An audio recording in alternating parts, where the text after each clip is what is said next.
That's what makes us different than dogs and animals, birds and cats and spiders and alligators. That's what makes us different than all other life forms. The ability to think, the ability to use your mind, the ability to process ideas, and not just operate by instinct.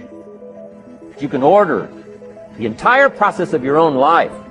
And we do that by the way we think. We do that by exercising our mind. We do that by processing ideas and come up with a better philosophy, a better strategy for our life, goals for the future, plans to achieve those goals. All this comes from developing our philosophy. Think, use your mind, come up with ideas, and strengthen your philosophy. That is the major challenge of life. You don't need a better economy.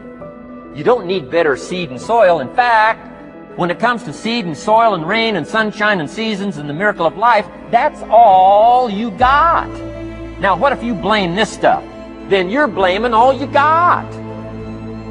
Guess what I had to do at age 25 in order to change my own future? I had to change my mind. I had to change my thinking. I had to change my philosophy. I was messed up on what was causing my problem. Once I got rid of that and started going for where the real problem was, which was me, I'm telling you, my life exploded into change. God may be giving you more to work with than what you are working with at this time. You may have far more megabytes and more things that you can potentially do than what you're doing right now. That's why I don't like to hang with low-thinking people, because they'll make you underutilize what God has given you. You need somebody to challenge you that you could be doing more than what you're doing right now. You could have more than you have right now. You could go further than you're going right now. And somebody's got to be bold enough to look you in the face and empower you to go into the enemy's camp and take back what he stole from you. Look at somebody and say, it's time for a change. What stops us from making the changes that we need in our behavior, in our situation, it's the mind. I understand that there are about 1 million what are described as sensory receptors in the brain. Sensory receptors in the brain. That through the brain sensory receptors we're able to gather and maintain data. About 1 million sensory receptors in your brain. Huge operation in your brain. I just see it as a big electronic board with all kinds of connections going on in your head, whereby you are able to gather and galvanize data. About 1 million receptors, sensory receptors, that are constantly gathering information. While I'm speaking right now, they're operating right now in your brain, making you able not only to hear what I say, but assess my movements. And you're gathering expressed and implied information because you got it like that.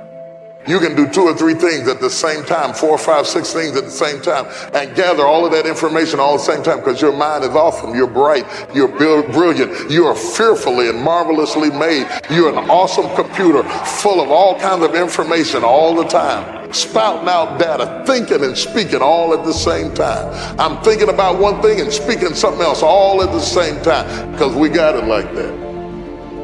Look at somebody and say, I'm bad. But you have 10 billion sensory receptors that work in your imagination. But those 10 billion sensory receptors that you have make your imagination so keen that you have all of these impressions that come through your ability to conjure up information through the invisible realm. And it can become more real to you, and that's what causes some people to become sick. It's when the imagined becomes more real than reality. And that's what causes them to have certain dysfunctions that cause them to be diminished in their thinking. I was watching Ray Charles. They were going through Ray Charles' life, and they were talking about Ray Charles, who was blind, couldn't see, and yet he learned how to compose music and read music by Braille. And he could write music by Braille. So he wasn't just some gifted blind person who could play. He was intelligent, he was intellectual, he was gifted, he was creative. He could read and write and compose music. Even though he couldn't see and he had lost the benefit of one of those devices that bring information to his sensory receptors, he began to rely on his invisible, the 10 billion sensory receptors, to gather information through other channels. So what's going on in your head often can become more real than what's going on in your life. Well, how do we get this information? We get this information through conditioning, through imagination, through suggestions, through implications, and all of this affects who we are and how we function as individuals. Are you following what I'm saying? That's why you have to watch what you do with your eye gate and your ear gate and your mouth gate, because all of these are gates to the soul whereby the enemy, evil or wickedness or righteousness comes before you. And the images that you have seen have all the world to do with who you are right now. Are you following what I'm saying?